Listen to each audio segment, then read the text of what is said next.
صرف ایک پاکستان کے اندر نہیں، اس دنیا کے کئی ممالک کے اندر، اسلامی ممالک کے اندر حضور کا میلاد منایا جاتا ہے۔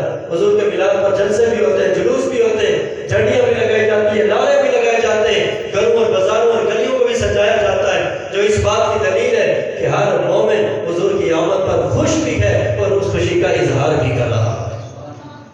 اور یاد رکھنا، یہ خوشی منانا کوئی نیا کام نہیں ہے، یہ کوئی ناجائز کام نہیں ہے۔ رب العالمین خود اپنے قرآن مجید کے اندر، اپنی کتاب کے اندر اپنے بندوں کو اور حضور کا کلمہ پڑھنے والوں کو خوشیوں کا آرڈر دے رہا ہے۔ بولو ذرا سبحان اللہ۔ خالق کائنات جل شانہ نے قرآن مجید فرقان رشید کے اندر اپنے محبوب کو مخاطب کر کے فرمایا، اے میرا سونا پھول، یا رب ذوالجلال نے کیا حکم ہے؟ فرمایا سنیا، اپنی زبان سے اعلان فرما دے۔ یا اللہ کیا اعلان کرو؟ یا اللہ تو خالق بھی ہے، مالک بھی ہے، رازق بھی ہے، پالن ہار بھی ہے، تو ازلی بھی ہے، تو ابدی بھی ہے، تو علی کل شیء قدیر ہے۔ یا اللہ خود اعلان کیوں نہیں کرتا؟ فرمایا سنیا، اعلان کروں تو کر سکتا ہوں، لیکن اعلان خود نہیں کرتا، اعلان تیری زبان سے کروا کے دنیا والوں کو بتانا چاہتا ہوں۔ اور دنیا والوں، کلام میرا ہے، بات میری ہے، آرڈر میرا ہے، لیکن زبان میرے یار کی ہوتی ہے۔ کلام میرا ہوگا، زبان میرے یار کی ہوگی، اس لیے کہ یار کی ایک ادا میرے رب کو پسند ہے۔ اس لیے شاید نقشہ کھینچ کے کہتا ہے کہ کل کہہ کہ اپنی بات بھی لب سے تیرے سنی، کل کہہ کہ اپنی بات بھی لب سے تیرے سنی، اللہ کو ہے کتنی تیری گفتگو پسند۔ آئے ہے باتیں خدا کی، آرڈر خدا کے، لیکن خدا خود نہیں آرڈر دے رہا، اپنے محبوب کی زبان سے اعلان کروا رہا ہے۔ آئے ہے رب ذوالجلال نے فرمایا قل بفضل اللہ وبرحمتہ، او سنیا، اے میرا سنا یار آپ اعلان فرما دے۔ یا اللہ کیا اعلان فرماؤ؟ فرمایا کائنات والوں کو بتا دو، دنیا والوں کو بتا دو، کلمہ پڑھنے والوں کو بتا دو، غلامی کے نعرے لگانے والوں کو بتا دو۔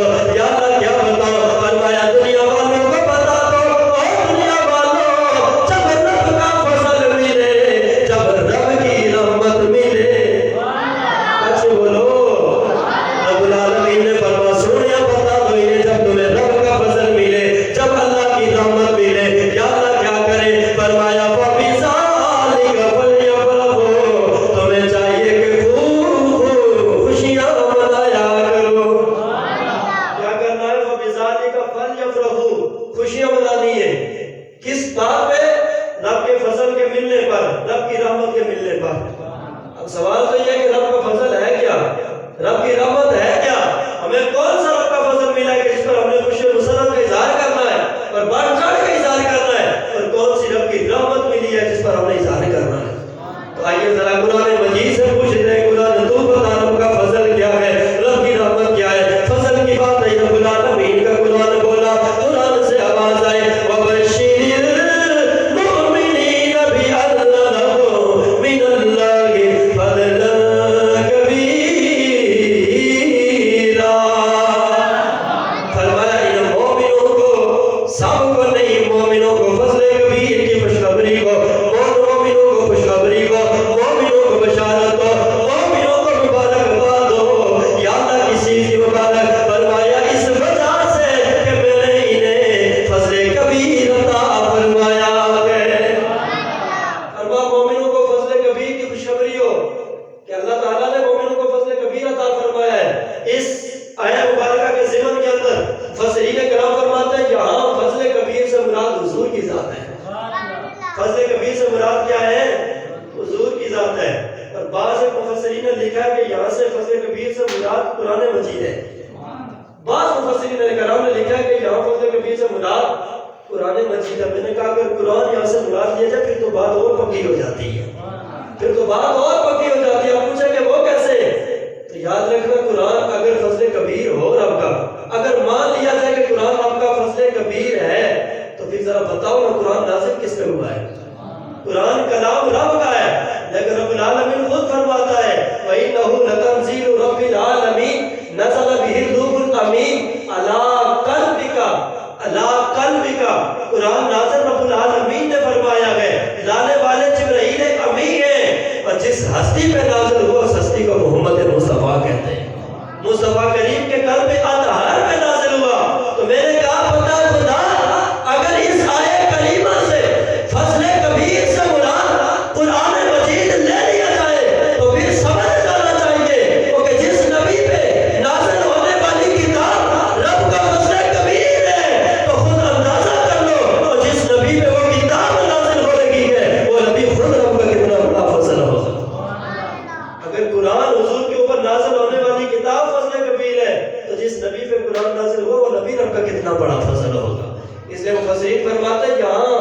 فضل کبیر سے مراد قرآن نہیں ہے، یہاں فضل کبیر سے مراد حضور کی ذات ہے۔ بولو ذرا سبحان اللہ۔ اور اسی لیے وجوہات بیان کی گئی ہیں، اس کی کئی وجوہات ہیں کہ فضل کبیر سے مراد حضور کی ذات ہے۔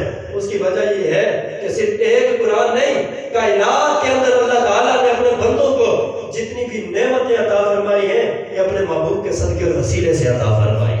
جنت بنی ہے تو حضور کے صدقے، جنت بنی ہے تو حضور کے صدقے، یہ زمین بنی حضور کے صدقے، آسمان بنے حضور کے صدقے، یہ لوح و قلم بنے مصطفیٰ کے صدقے، عرش و کرسی بنے مصطفیٰ کے صدقے، سورج کو روشنی ملی مصطفیٰ کے صدقے، چاند مار سے وجود میں آیا، چاند کو چاندنی ملی مصطفیٰ کے صدقے، آسمان کو ستاروں سے پار کیا گیا مصطفیٰ کے صدقے، لوح و قلم بنائے گئے مصطفیٰ کے صدقے، عرش و کرسی بنائے گئے مصطفیٰ کے صدقے، اس کائنات کو شجر و حجر سے چمکایا گیا مصطفیٰ کے صدقے، ساری کائنات کو تخلیق کیا گیا مصطفیٰ کے صدقے، ساری مخلوقات کو بنایا گیا مصطفیٰ کے صدقے، اور نماز ملی مصطفیٰ کا صدقہ، نماز ملی مصطفیٰ کا صدقہ، روزہ ملا مصطفیٰ کا صدقہ، حج ملا مصطفیٰ کا صدقہ، جمیع عبادات ملی مصطفیٰ کا صدقہ،